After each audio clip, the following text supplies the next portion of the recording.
time for another episode of Dashing Dan's Sporting Adventures. And, of course, it is a Monday night when we record this. On Spotify, you'll be able to hear it, and all other social media platforms. And, of course, it's an outlet of Dashing Dan's Sporting Adventures. It is a view from the outer looking at the round of football played on the weekend. And what a round of footy it was. Storylines everywhere. And it's for our sponsor, Desporto, Antoinetta Claude and the team, where Italy comes to you on a plate. It's absolutely fantastic. And they've got, of course, outlets in Williamstown, the Williamstown kiosk on Williamstown Beach, also Essendon near Windy Hill, a very famous football ground, Yarraville. They've also got a bar in Yarraville and also a gelato shop in Yarraville. My guest tonight, well, I've gone for the Nepo baby, as they say in the classics, with Ross Lyon. My brother Tim has jumped on board as a mad keen Hawthorn supporter and knows a lot about the game. Welcome, Tim. You and I have been discussing the footy over the weekend. Good to have you with us. And a great mate of mine, I've known him for over 50 years. He's a doctor, and he's also, well, we won't hold this against him, a very keen Carlton supporter, comes from a long line of Carlton supporters. Peter Mount, welcome, Peter. Good to have you with us. Great to be here, Dan. First time on a podcast, so it's a big day. It is a big day. I would have thought you might have. Me too. I would have thought you might have been on a podcast to do with your medical background, but obviously not. Great to have you both with us. Now, the big news tonight, we'll start with this, is that Elijah Hollands is in hospital. I know, Peter, you've got a strong view on this. It is great that he's gone to hospital, and we wish him and his family all the best. And now it's time for the family to be able to look after him in peace. But you've got a view, and I agree with you. I think the media, so many members of the media have been frothing at the mouth over this. Do you think they made more of a mountain out of a molehill regarding it? Well, look, I just wish him all the best, Dan. That's my main thought for Elijah. You know, he's a person first. He's a footballer second. That would be my starting point. And we know he's had problems before, like many people in the community do, with mental health and other things. Carlton took him back on this year, which I guess was a good thing to do. But these things can come back, and he's going through a difficult time at present. I really hope he's getting all the support he needs from his family and the professionals helping to look after him. I was at the game. And it was interesting. It's the only game I've been to this year. I'd have to say, in some of the media commentary, you know, it was obvious to everyone who was there. It certainly was not. It wasn't. You know, I didn't notice anything personally. Not looking out for it, I guess. You're just watching the game, and nor did the people that I was with or around me. It certainly wasn't an immediate topic of conversation. He wasn't playing well, but that happens to people, and his body language is always sometimes his body language is a bit unusual at the best of times. He moves in a slightly different way. He's often a little bit demonstrative in his gestures, I think, and it wasn't out of the ordinary. In hindsight, everyone's an expert, I guess, but I'm not sure it was so obvious to people at the time what was going on. And, you know, these things can become a bit of a perfect storm, perhaps. You know, clearly his mental health is playing up. He didn't have a good game. That can happen to people. I guess they're linked to some degree, but, you know, all players have bad games sometimes. And, you know, it was another rough night at the office for Carlton, and that didn't help. You know, that probably doesn't help the narrative. You know, if they get over the line, then maybe we're talking about something different. But, you know, in the context of another disappointing loss, the club's always going to be under the microscope in the negative, and then with this happening as well, I do think there is some degree of opportunism in the media. I think that is true. That you know, everyone loves a big story, everyone loves a bit of sensation, and everyone thinks they're an expert in things that are complicated. But anyway, it'll all have to be worked through, and you know, you just hope that he's able to work his way through this and you know, get on with his life. But it'll take time. Yeah. Before I get to Tim and get his view on this, were the doctors derelict of their duty? I would doubt it. You know, unless you've really got to be in there to know. But I would doubt it. And look, I'm sure that'll be reviewed. But you know, it's. I mean, as you know, and as people know, mental health problems are incredibly common, and many people grappling with it all the time, and he's one of these people, but he's not alone. And you know, the fact that things got particularly bad or difficult for him during that game, it's always easy to make the diagnosis after it happens, Yeah, but when things are happening in real time, it's not always so obvious. You've got to remember, there's a lot of people there. There's medical staff. There's all the coaching panel. There's all of the players, these brothers in the team who would know it better than anyone. And you know, and you know, professional sport is a stressful business, and so a lot of people feel stress and anxiety and worry about how they're going to go and all that sort of thing. It's you know, there's a lot of scrutiny. So I doubt that they would have been derelict in their responsibilities, but you know, like everyone, I guess they'll be trying to figure out if they could do better next time. Tim, what's your view on it? I mean, you and I have discussed it a little bit over the last couple of days or so. Do you think the media's made too much of it? I mean, we've watched it, and it's only after the fact where you start to think, did he do something wrong? I mean, he's walked near the Collingwood group towards the end or at the end of the game. I didn't think there was much in that. What do you think? He was walking behind the Collingwood group, and I watched the game on TV, not closely, but he wasn't mentioned much. Well, he didn't get much of a kick, but he wasn't mentioned much as far as his behaviour until probably when they took him off the field about the 10-minute mark of the last quarter, when they said he has no possessions, and then it's sort of a couple of comments were made about it. So it wasn't, if they're saying everybody noticed it, it wasn't that obvious during the call. Having said that, I didn't watch it close, but the bits I did, you didn't really hear much about him. I think now that I agree with Peter, now that he's gone to hospital, I think that people just leave it alone now. And if he comes back, good on him. If he doesn't, I hope he gets the help he needs. But he needs a bit of time out of the game just to get his thoughts back to. He did it over the summer, so hopefully he can get back and enjoy the sport. Did it drive you mad? It's certainly being in the media for a long time. It drove me mad that they were speculating. A few of the journalists, I reckon, got a bit too excited about it all, when I reckon they don't know enough about mental health. Do you agree with that, Tim?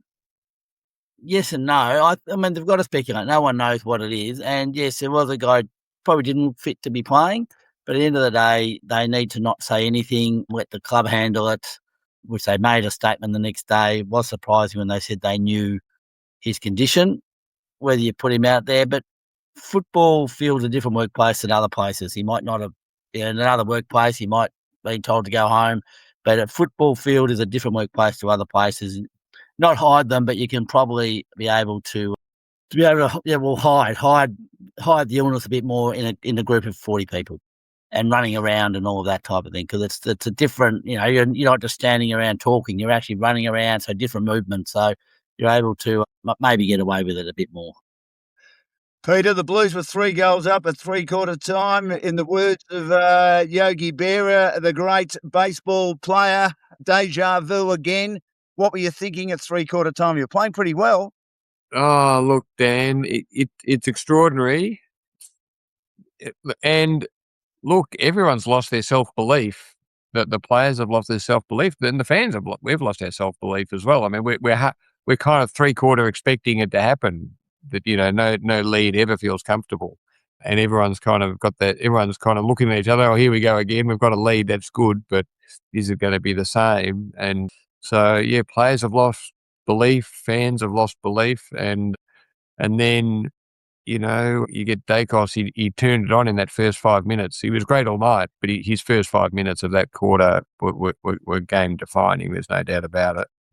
So, you know, it seems to be everything's conspiring against the Blues at the moment. They just can't seem to get over the line in these games. But they're playing some good footy at times. It's not like they're playing bad all match, you know. And, you know, missed a few opportunities early in the third that could have really put a bigger gap between the teams. but they just can't seem to play the big moments, unfortunately, at the present time. Yeah. Tim, that last quarter was unreal from Nick Dacos. He had 13 possessions. You're a very keen football follower, as I mentioned at the start on the podcast. Is he the best player to play 100 games, and could he be the greatest ever? He could be. I mean, I saw during the week they were comparing him to Chris Judd, and some people say his were the best 100 games. I remember when Chris Judd came out on there, Chris Judd exploded. He was just, these first few games were just incredible. The difference was Dacos' first probably year and a bit were off the half-back flank, whereas Chris Judd was in the middle the whole time. Will he be one of the best? Well, there's a few good ones. Gary Ablett Jr., Franklin as a full forward. There are a lot of other players to meet, but at the moment, if he keeps on this trajectory, he will go down as one of the best. Peter, I thought the most defining moment, he did a lot of special things in the last quarter, was 1-on-2, and the two Carlton players slipped over and he kept his feet. So they were on the same turf, and yet he kept his feet and set up a goal. I just thought that proved what a magnificent player he is. I don't know why the two Carlton players slipped and why he kept his feet, but that just tells you a lot about him, doesn't it? Yeah, look, I mean, I thought that was an incredible play. The play that stood out the most to me was the first play of the quarter when he socketed out of the middle, sort of ran to half forward. I think he got a handball. Then he ran to the goal square and then he kicked the goal. He had 3 possessions in the first minute of the quarter and a goal with a clearance, or not in the, probably in the first 30 seconds of the quarter, and he stamped his authority. That one when the two guys slipped over, that's to me that was a sign of just when, not only was he playing so well, his body language just conveyed complete confidence that him and his team were going to prevail. From the first bounce in that quarter, he was taking guys to full forward. Why did the two guys slip over? Well, they slipped over because they were trying too hard because they were scared of Dacos. If they were against another player, neither of them would have slipped over. They would have kept their feet. One of them would have put in a spoil, 2-on-1. You win it 19 times out of 20. But they were both desperate, too desperate. They both lunged in desperation to make the spoil. They both fell over, and he's just standing there, and he set up another goal. He's now got, I don't know if it's happening every week, but he seems to, like, he was dominating in the midfield and then he was just jogging back to the goal square, and I think he was putting immense fear in, I think at one stage it was the other Hollands, Ollie Hollands, was trying to tag him and he's jogging him back to the goal square, and it's just a tagger's nightmare when, all of a sudden, it's bad enough tagging him around general play, all of a sudden you've got to man him up in the goal square. What have you put Nick Newman on him, Peter? When he went down to the defence, what have you put Nick Newman on him? Yeah. Look, Hollands. Look. That's probably what they would want to do, but in real time, he's setting the agenda. He's deciding when he goes in the middle, when he goes forward. Yeah. And then you just can't get the matchups right. And to be honest, I mean, they tried to tag him quite a lot during the night, and you wonder whether you'd be better off not tagging him. I'm not sure. Maybe he'd get 50 possessions if you didn't tag him. Yeah. But maybe he'd still just get 37 because he got 37 anyway. Yeah. But the guy who's tagging him sacrifices their game. So it's like you're playing one short, all night. So it's tricky. But, he's just he's an outstanding player. And he's so polished. He uses the ball so well. It's not just how much he gets it. It's the damage he does, Now, Taylor Byrne, if he kicks that goal, you draw the game. So as you said, Carlton got pretty close. They kept at it in the last quarter. What did you think, Peter? Do you think it was a chance? And when he kicked it, do you think it was almost there? I thought it was very, very close, and then it just drifted away at the last second. Yeah, look, you're a chance, aren't you? They're hard, those shots. I think he's only 18 years old, isn't he? And you're fatigued. It's the final siren, and everyone misses shots, but it's, Carlton, well, Collingwood missed some shots as well, but Carlton, their set shot technique seems to be, to me, not as good as other teams. I don't know. You always wonder if they practice it and at the level that other teams do. People they don't seem to have a set routine often. You get a little bit of an impression that they're making it up as they go. But look, it's a difficult shot, and yeah, look, if he had drawn the game, or if Carlton had have got up, and if Elijah Hollands if he had managed to pick up a handful of possessions, we'd probably be having a different conversation. So it's amazing how small little differences in the way the events of a night pan out can drive the nation of the week. Well, that's why we love the game. This is Dashing Dan's Sporting Adventures, and we're having a look at round 6, a view from the outer. Peter Mount has joined me, a long-time friend of mine and Carlton supporter, and works as a doctor outside being a football fan, and my brother Tim, who is a Hawthorn supporter. Unlike Peter's family, they're all Carlton supporters. In our family, our father was Collingwood, our mother was Essendon, Tim was Hawthorn, Stephen was Richmond, and I was the Bulldogs. How that worked out, Tim, I'm not sure. But talking of the Bulldogs, they headed down the highway, took on Geelong at Cardinia Park. They were belted in the first quarter, and then all the injuries occurred. Probably the one, Sam Darcy's done his knee, and that's a big loss. But Tom Liberatore been concussed again. Do you think we've seen the last of him, Tim? Yeah, what's its fifth concussion in the last 4 years, and even last year he had to front the medical panel, which Peter would know more about than me, but confront the medical panel, and they cleared him. But I think this year, if he has to go up to it, he could be in a bit of trouble. It'd be a shame for he's been a very good player over 14 years for the Bulldogs. So heart and soul of that club. So it will be a big shame to lose players like that, but their overall health over many, many years has to come into account now. So the AFL is quite good at looking at it and retiring them if they have to. Peter, he left the ground at 3/4 time. That to me is a sign. As we've said, you're a doctor. He's had quite a few now. I think it's time. We've talked about what a great player he's been, but I think it's time. Yeah.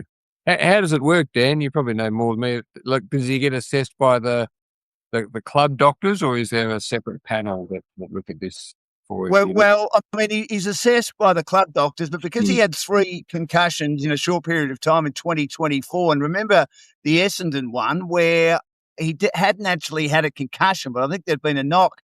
He fainted.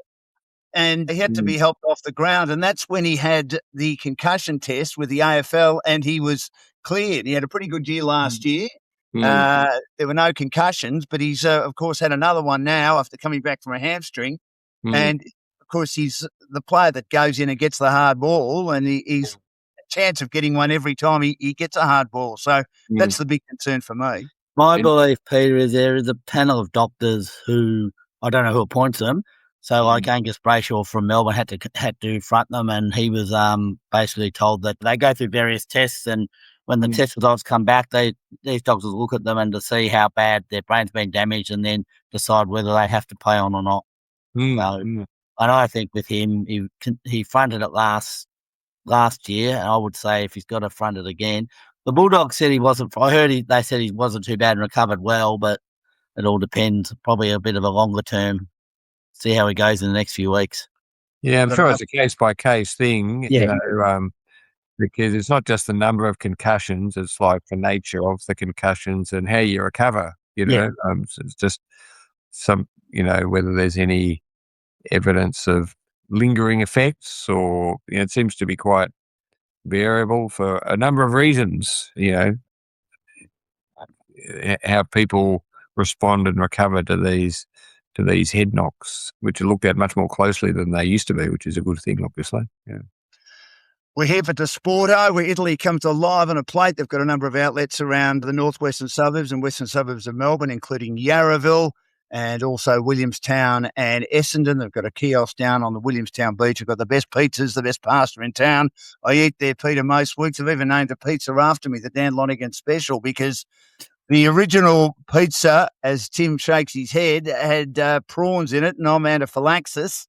So I said, well, let's make up one because I love my zucchini. So it's zucchini, ham, potato, and pumpkin. But as I say, the best pizza, the best pasta, all their ingredients come out of Italy, and they do a fantastic job. And it's great to have them on board. Geelong were far too good. The Bulldogs have this propensity I think they're gone, but you guys know that I'm a negative Bulldog supporter. Yeah. Jeremy Cameron, boys, kicks 10. He's a marvellous player when he gets going, isn't he? Oh, he's a brilliant player. He has been since the get-go, hasn't he? All those years ago. Great Yeah, player. well, 7.5 time. You can't, he was in fine form. So, well, the Bulldogs, I've always, as you know, Dan, I picked them to make the six, but I think the injuries the next few weeks, they need to get English back because they're sorely lacking the big fella. If you get English back, you still have a chance to finish the bottom part of an 8 or a 10 this year. I still think you're good enough to make that, but it just depends how long, Bontempelli didn't do a knee, but hyperextended his knee. So if he's out for a couple of weeks, that puts more pain on the club. So let's just hope that these hamstring injuries can get back quicker and the season's not gone before you can start to get all your players back. I think Bont will play. I mean, at the moment, Norton's playing with a broken hand. Richards has got a bit of a knee injury, and I hear that Lobb's hamstring isn't too bad, and they urgently need him because they don't really have any quality defenders. That's the problem at the moment. But the knee injury, Peter, that intrigues me. I mean, he just landed awkwardly as he went for a lead, Sam Darcy. And I mean, this is how it's the most serious injury in footy. It happens so often, and concussions become probably the equal most serious injury in footy, but you just land innocuously and awkwardly, which he did, and he's out for the season. And there was no contact from another player. Yeah. A lot of people have done that, haven't they? Like, just twisting unusually, or it looks like a pretty ordinary action sometimes. And if anyone can figure out how to prevent it from happening, they'll be a very popular person, because it's devastating that something so simple can take a player out for a year. And I guess it's going to be 12 months. It usually is, isn't it? Yeah, it is. It'll be 12 months. They won't see him again this year, and he's too important to them. I worry about the knee injuries because he's such a great mark, and him landing like he did on the weekend. But then again, he was just out on his own, and those knee injuries have always puzzled me, but they're shockers, and they happen. Well, apparently his father did his knee round 6 against Geelong many, many moons ago as well. In the same spot, Tim. In the same spot. He never recovered from that. At the start of next year, he did his knee again, and then he retired the year after. I mean, he played the week before against Adelaide when Chris Grant played his 300th. He kicked 6 at full forward, and he was a new captain of the club. And after he did his knee, he never got back to the form. Let's hope young Sam's still young enough. A lot of people come back and have great careers after knee, so let's hope that he can come back next year and show us a player he is.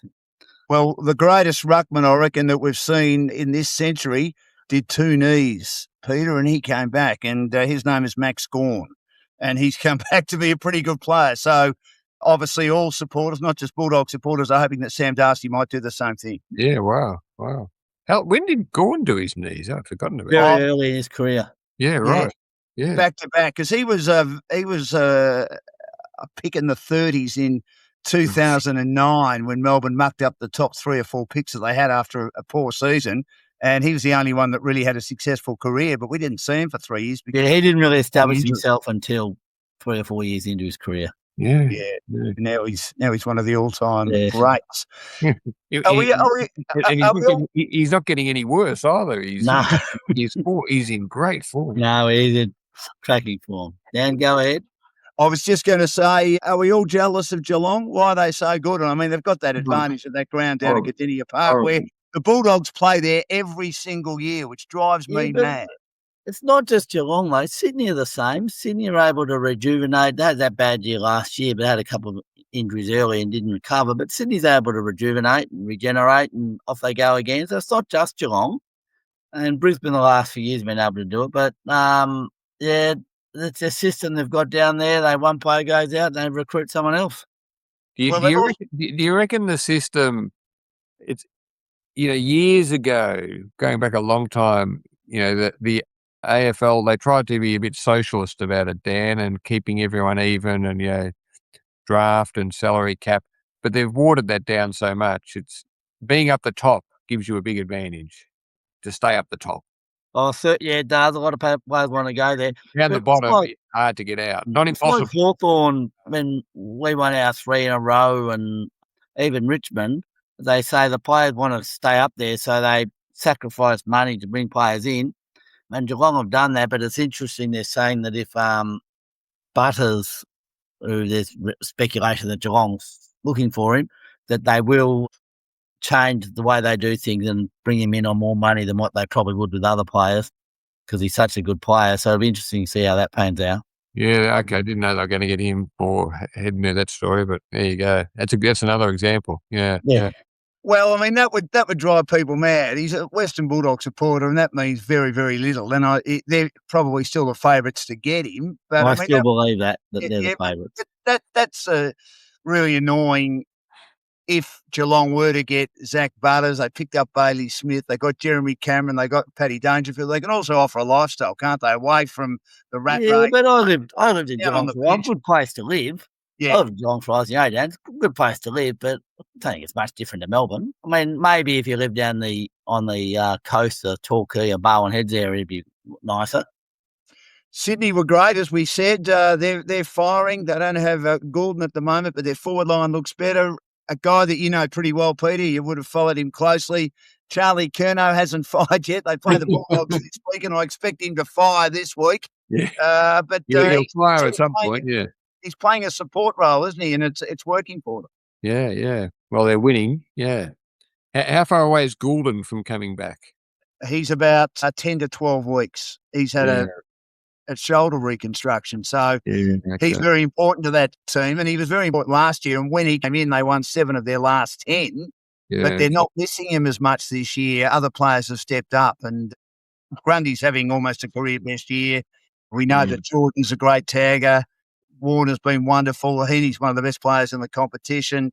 And then, of course, you've got a bloke called the Lizard who runs through the middle of the ground, Blakey, shaking his head, and you're just wondering what he's going to do. I'm sure he doesn't know what he's doing, and the opposition doesn't know what he's doing. So they're playing great footy, Sydney. And GWS boys not, even though they've got a very, very good list. I reckon they're struggling, and the way they're going, I can't see them making it at the moment. They've been decimated a few with injuries. Their fullback is Taylor's out, and a couple of other big name players are out.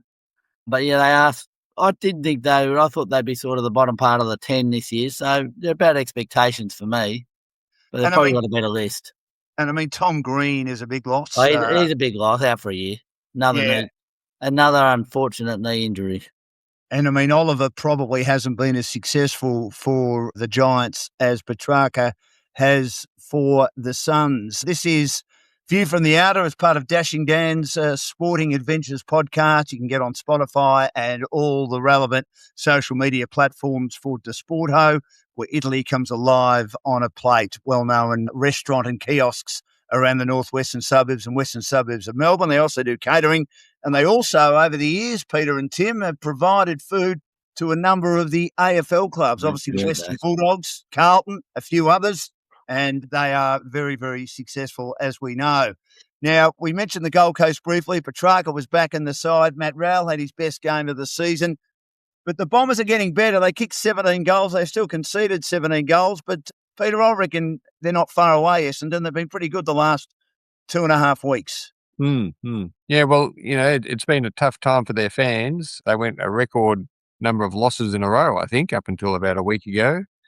17, But they are playing a bit better. They had a horrendous injury run last year. I know they say it's not an excuse, but you can't say it doesn't make a difference. And, I don't know, where has their improvement come from, do you think? Well, I think Parrish back helps Merritt. John Tobin, another great mate of ours, has always said that Elijah Sutters, who was a top 5 pick, couldn't kick, which is a concern when you're a top 5 pick, but they found a role for him. He's an inside mid. Yeah, and he's a very good inside mid, and he's playing that role and playing it to perfection, been in the last couple of weeks, averaging 30 over those last couple of weeks. Peter Wright's been good.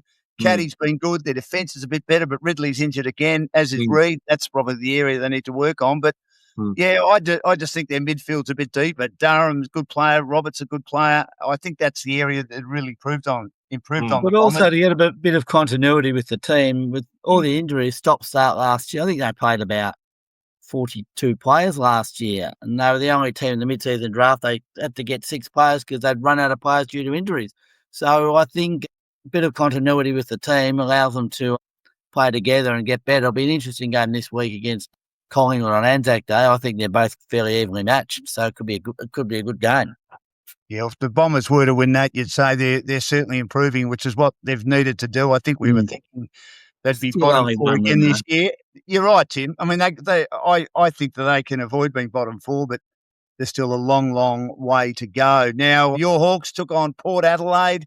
Georgiades had a chance to win the game after the siren. Hawthorn were great early. They're off to see the Wizard, and Hawthorn should be seeing the Wizard pretty soon to increase his contract and the amount of money he's getting. Yeah. Of course, Nick Watson, and he was brilliant early, but Port good in the second quarter.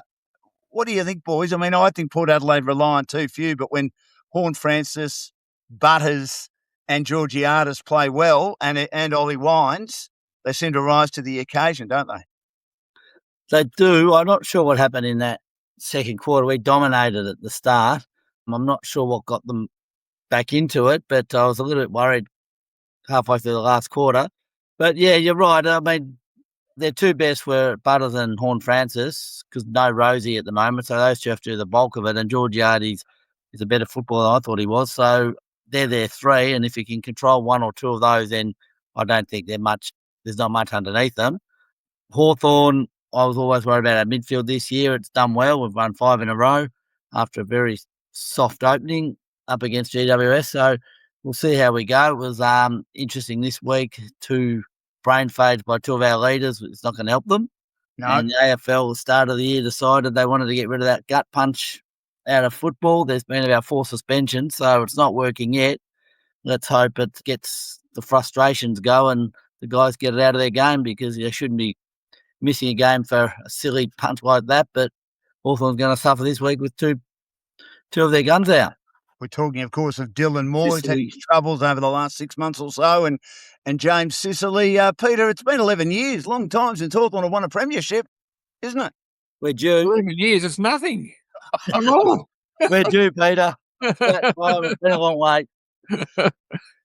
There's a few longer waits than that in the competition, Dan. Not Bulldogs, of course, but 11 years. Well, I'm glad you had to wait at least that long, Tim. Yes, I'm missing the grand finals. He's a great coach, Peter, isn't he? Sam Mitchell is a bit of a genius. He's always thinking ahead, and I think he's just about the best coach in the competition, tactically wise. Well, it's only a couple of years ago that everyone was expecting Hawthorn to be down the bottom for a long time, and it just goes to show that it can make a difference if you get the right coach. I think it's not everything, but he seems to be maybe half a step ahead of a lot of the other coaches. Maybe some coaches are just keeping up. That everything moves pretty fast, and it looks like they're all moving together, but some people are just slightly ahead and some are just slightly behind, and it makes all the difference. And I think Sam Mitchell is just half a step ahead of the pack in terms of his understanding of what's going on. Understands the game very well. He has a real emphasis on skill, I think. Yep.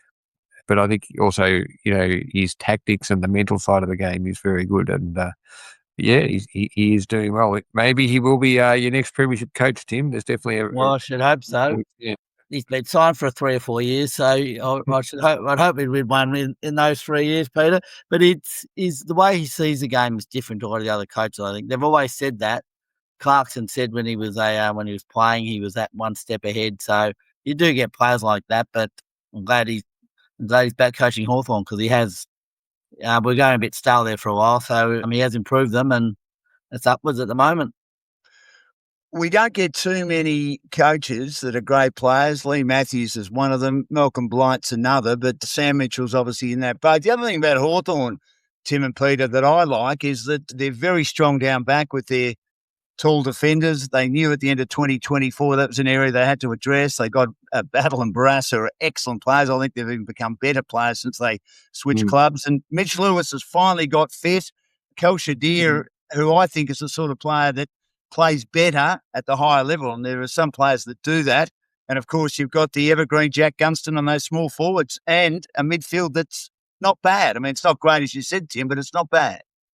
It's getting better. It's still, I mean, they need Will Day back, and I think they made an error letting Warple. Well, they didn't let Warple go. Warple wanted to walk as a free agent, and Hawthorn didn't stand in his way because I think they thought they had Merritt coming. They were pretty confident, so that would have just been Merritt for Warple, which is a win-win for Hawthorn. But when he didn't come and Will Day didn't come, the midfield's done well. It's allowed players like Ward and McKenzie to step up, which is always good because they're in their early 20s, about 22, 23.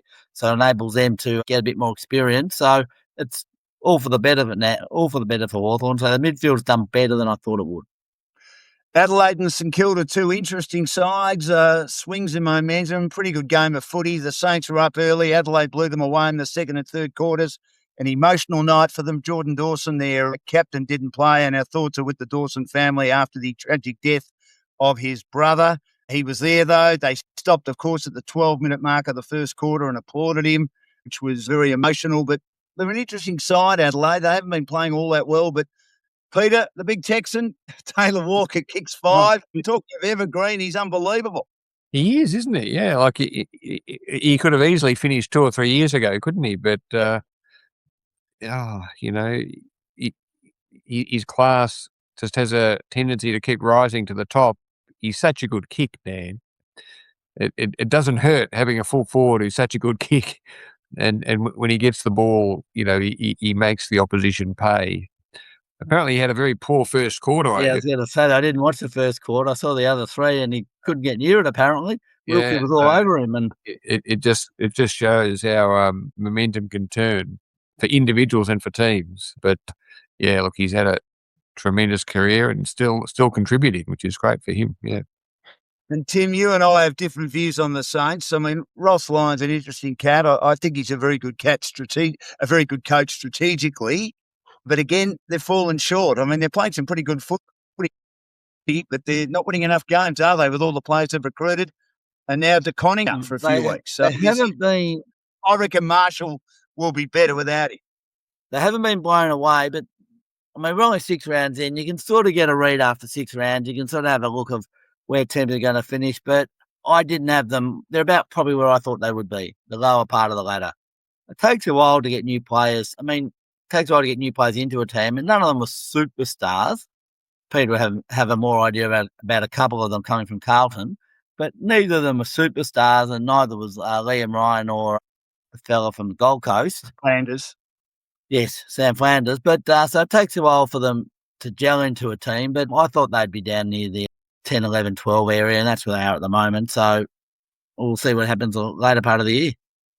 I mean, Wanganeen Miller is very important to them. I think their kids are good. Wilson's very good. I think Philip, if he can stay fit's very good. So I think they need to concentrate on that.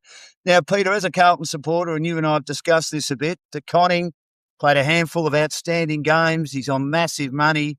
Silvani keeps getting injured, but it's been probably the best of the 4 so far. Were you not happy, but were you okay to see them go? Look, I don't think we could do anything about it. De Koning, he's got a lot of talent, but St Kilda are they're paying for the talent rather than the track record, if that makes sense. Like his body of work with Carlton was, I'd say, good, but not great. His highlights reel is good. You always get a few big speckies and so on. But if you actually look at his, I don't know, where he finishes in the best and fairest or how many coaches award votes he gets or Brownlow votes, it's kind of reasonably middle of the pack, in my opinion. But he's being paid as one of the top players in the game, I understand. So I don't think Carlton was ever going to match that offer. Oh, that would have been silly too. And, if I look, Pitnet versus De Koning, there's not that much difference, really. No. I'm not seeing, and so you kind of feel that St Kilda have almost taken a little bit of a gamble on investing in him so heavily. They're kind of paying for promise rather than proven performance, perhaps. So, and I haven't been following it too closely. How's he been in the first half a dozen rounds? What's the... Look, he's been okay, but the problem is Marshall hasn't been playing as well, and he's been playing more forward than in the ruck. And now that DeConning is out, which is a loss for St Kilda, I don't think it's as big a loss, though, as it might be for other clubs, because I think Marshall will play better footy in the ruck, and that's why he wanted to go to Geelong, and they wouldn't let him go to Geelong, St Kilda. But I think they'll be better in the short term with Marshall in the ruck without DeConning. Only time will tell. They've got to start winning a few games. They're expected to get Max King back, but they've been expected to get Max King back a bit like Brad Ottens. Remember that when Neil Baum said a few years ago, 2 weeks, 2 weeks, 2 weeks, and it was about 102 weeks before Brad Ottens returned. So Max King is if one. Max King comes back, he won't be much this year. It'll just be get a few games into his legs and get him ready, give him a good preseason and see what he can do next year with what it'll be. Desporto is our sponsor, and they've got cafes and restaurants in Williamstown, Yarraville, Essendon, and the kiosk at Williamstown Beach, the best Italian food going around. All their products come in from Italy. They've also got the Gelato shop, magnificent gelatos as well, and the Botega, which is their wine bar. And their restaurant and wine bar are located right next to the Yarraville Cinema. To Sunday's games, North Melbourne had their biggest win for some 9 years. I think, Peter, the Kangaroos are coming. They've got a terrific midfield, all those good young players, Wardlaw, Davies, Uniacke, McKercher, O'Sullivan, and also Cheezel, I should say. I think his nickname might be Cheezel, but their forward line's better. Young Cooper Trimbath looks good, and even the back line's getting better. So maybe this is the year where the Roos finally rise. Yeah, I think they might have turned a bit of a corner.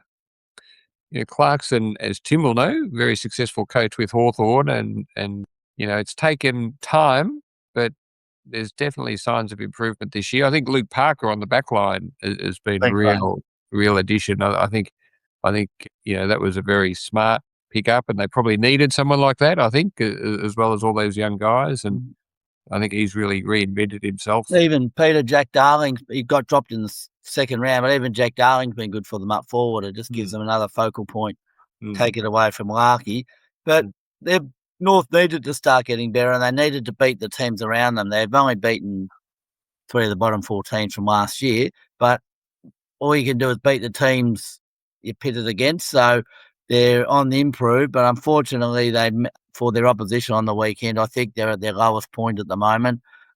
Dan and I have a brother who's a very, very frustrated Richmond supporter at the moment, and you can just, when you speak to them, and I know a few of them, and yes, they won a flag 3 or 4 years ago, but as they say, we went from chocolates to boiled lollies very quickly, unlike some of the other teams, and with all their injuries at the moment, it's going to be a long couple of years, but they've got good bones there with their young fellas, so it won't be too long for them, but I think it's going to be a bit of like a West Coast year from last year for them this year, unfortunately.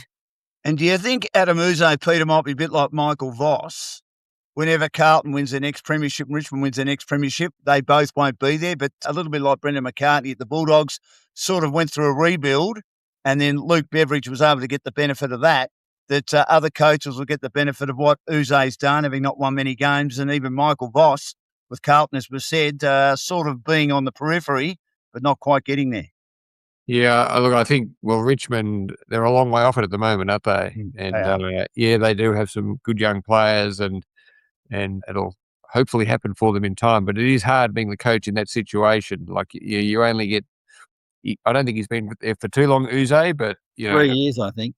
3 years, so maybe you get. Well, the administrators at the moment are a little bit less trigger happy than they used to be in the past.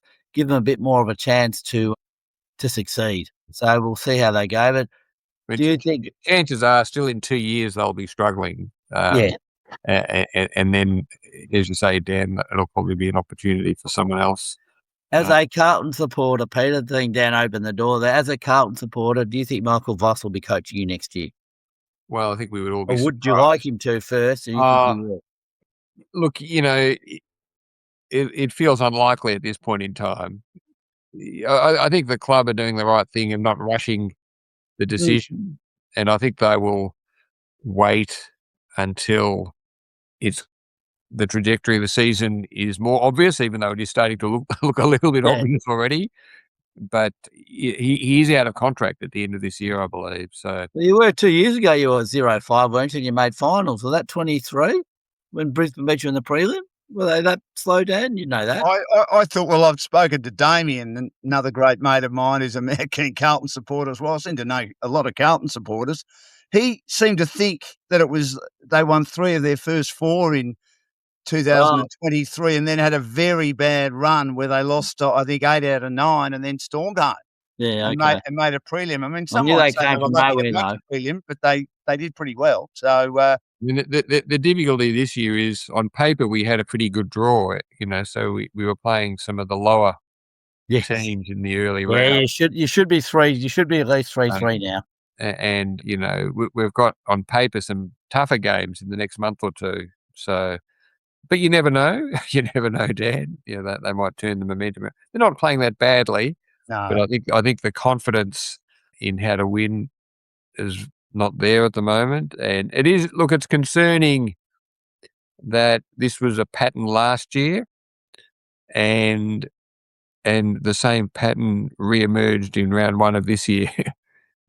So it's hard to believe they weren't attempting to address the difficulties with their second half in all the work they would have done over summer, but they still seem to have the same problems that they had 12 months ago. So I don't think that helps. So, yeah, I would be surprised, but we would have to see a bit of a shift in momentum in the next month or two, I think. The more likely thing is we'll be looking at someone else. The match of the round, I thought, was Melbourne-Brisbane. Melbourne love playing at the MCG. Tim and I saw them a couple of weeks ago against the Gold Coast. Tim gave them no chance. I thought they were a fluker's chance because they're quick. They've got a lot of good young players. They're not missing Petrarca. They're not missing Oliver. They're even not missing Viney. We've spoken about the big fella Max Gawn still going well, and their kids like Chandler, also Langford, and Jai Cully, who was at West Coast for a while, and I knew him from his days at Langwarrin and the Mornington Peninsula Football Netball League. They're going terrifically, Melbourne. It was a wonderful win. They looked gone at half-time, and Brisbane playing okay, but Tim, Melbourne really, really quick and exciting. Yeah, I wouldn't worry about Brisbane. They'll hit their straps and they'll be thereabouts at the end of the year. Melbourne, I've watched a bit of Melbourne I go to the footy, as you know, Dan, I go to the footy quite a lot, and that's the MCG, so Melbourne are often there. And it's remarkable. Last year, I was always bemoaning the fact that they have no forwards. Their forwards are terrible. They're slow delivery in there, but Stephen King seems to let them off the leash and just play for fun like they were when they were 14 years old, and let's move the ball quickly. And young Van Ruin, who would take 1 or 2 marks a game and struggle, he's able to fight for the ball because the ball's moving down there quickly. So this new game plan has done wonders for them. So the MCG seem to love the MCG, so they've got to start winning a few away and see how they go. But I had them down near the bottom, so they might surprise a few of us. And Peter, would you have Cozzy Pickett in your side? I'd have him in my side every day of the week. He's wonderful, isn't he? Look, as you know, I look at through the Carlton lens because I watched the Carlton-Melbourne game. He just ripped us apart. And he's playing more and more in the midfield, I see. Yeah, yes. But he's still dangerous in the front half. But he's just one of those players. When he gets the ball, the Melbourne fans are excited and the opposition fans are a bit frightened. Yes, I was at that Melbourne Carlton game, and yes, he did. Him and Gawn managed to get them over the line then because you had the game in control. Another one. Yeah, another one. Yeah. I was watching that one. I had you were saying before about my medical background, and I was on a medical trip to Japan. Right. I managed to catch that one in my hotel room. Oh, fair enough. Yeah, not at half time. We were 7 goals up. I thought, oh, this is all right. You watched the whole second half, or did you turn it off? Turned off with about a few minutes to go, but. Now, Stephen King, I reckon, has had the ideal apprenticeship to be a senior coach. He's been at Geelong. He was at the Western Bulldogs and was there when they won a premiership. He went to the Gold Coast. He filled in as their coach when Stuart Dew got sacked. He went back to Geelong. He's certainly done a long apprenticeship, but Peter and Tim, he seems like a pretty good coach, doesn't he? Yeah, look, he's doing well at the moment. He's come in, he's changed the way Melbourne play. He's put a bit more, as I said, a bit more pace into the game. So, well, we'll see how he goes. It's a good honeymoon period at the moment for him. So, and they've probably drafted well last year with their good young kids. So let's just see how he goes. Yeah, you started well. I mean, when you lose good players, you don't expect to go up, you expect to go down. But that's what they've done so far. So must be doing something right. Yeah. And you're both not worried about Brisbane 3-3. They've never been when I say outstanding, pretty good in the home and away season, but they haven't either finished fourth or outside the top four, and that's how they've won their last two premierships. As long as they get there and finish high enough, Peter, they seem to find form at the right time and go on and win the premiership and win the premiership comfortably. Didn't they lose the first 3 games? Was it last year they lost their first 3 or something? They did, yes. They're a bit slow out of the blocks. But I wouldn't worry too much about Brisbane. Yeah. They'll be thereabouts. You'd expect them to be lifting when the pace. Yeah, when the pace picks up, they'll be fine. I wouldn't worry too much about them. I mean, their depth is outstanding. I think they lost their first 3 the previous year when they made the grand final. They won their first 5 last year, but they weren't all that impressive. They gave away a lot of goals. I remember the Bulldogs game during gather round at Norwood. The Dogs blew them away in the second quarter, but then Brisbane blew the Bulldogs away in the second half. So they didn't play brilliant footy, but they were winning enough games, and then they went through a little bit of a flat spot. But come the finals, they just fired up, and it would be great for them. I know it would be 3 in a row. Players like McCarthy and Coleman have come back from knee injuries, and they've got Allen and Draper, and they just look better, but just a bit of a sluggy start gelling. Now, the team that I reckon can nearly win it is Fremantle, Peter and Tim, and they're going brilliantly. West Coast have had their moments this year, but gone back a bit over the last few weeks, and Fremantle are owning the derbies at the moment, and I reckon they're a massive chance. They've won their last 5 and have looked pretty impressive, haven't they, Peter? I think they've got probably the best list in the league at the moment. I wasn't sure of them at the start of the year, but now their 3-pronged forward attack's killing them, and you've got those 2 blokes in the ruck dominating, and Brayshaw and who's his mate? Sarong in the midfield, and Young's come back. He's a missing piece at the moment. They've got a pretty solid backline. So, and with 11 games over at WA, they've just got to win a couple more, and they'll be top 4, and then who knows? But yes, I think they're very well placed at the moment. And again, like Melbourne, they were criticised last year because they were a bit slow and dour in the way they played. He's put a bit of pace on the ball this year. This might be the year for them.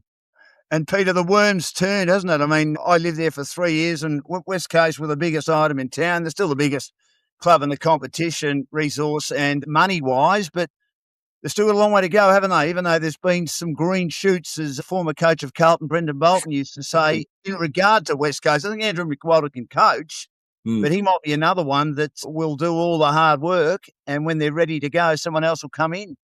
Yeah, they've really struggled for a few years, which is unusual for West Coast. In the past, they've bounced back rapidly. And, they've got some, young players. Obviously, young Reid, at his best, looks fantastic, but maybe you don't see it just quite often enough. But he's a young player. But, yeah, you would think that at some stage they'll start to turn the corner, but it's been a while. Freo's an interesting one. You talk about it's been 11 years for Hawthorn. Freo haven't won one yet, so it'll be very exciting if they could pull it off. And the 2 ruckmen, Dan, doesn't work all that often when you've got 2 really good ruckmen, but seems to be working for Freo. So maybe they've unlocked the key on that one. Yeah, with the new Hawthorn, another team who's benefited from this new ruck rule. Hawthorn's got the 2 ruckmen, Reeves couldn't get a game for the last 2 years, but because he's a jumping ruckman, he's been able to make the most of the new rules, and it's been beneficial for Hawthorn. So with Jackson and Darcy for Freo, it might be the way to go. And it was certainly a benefit for Tim English. And you look at Max Gawn, you wouldn't have thought it would be a benefit for Max Gawn, but I think, Peter, it just shows what a brilliant player he is. No, he's a gun. Yeah, no doubt. He certainly is. Well, it's been great chatting with you, Peter Mount and Tim Lonergan, who, by the way, is my brother, mad keen football supporters. And this is why I'm having this segment, which, of course, is called View from the Outer as part of Dashing Dan's sporting podcasts. And you can get my particular podcast, or I should say Dashing Dan's Sporting Adventures, on all social media platforms and, of course, also on Spotify. And we thank our great sponsors in Antoinetta and Claude of Desporto at Williamstown, Yarraville, Essendon, which is basically Windy Hill right next to the footy ground there, a very famous football ground, that one. The kiosk at Williamstown Beach, Also, Gelato de Sporto and Botega de Sporto, which is a wine bar in Yarraville. Peter and Tim, I really appreciate your time, and good luck to the Blues and good luck to the Hawks for the rest of the season. Thanks for joining us on View from the Outer. Thanks, Dan, and good Dan. talking to you, Pete. Thanks, Tim, and have a great week. Cheers. You too. Thank you.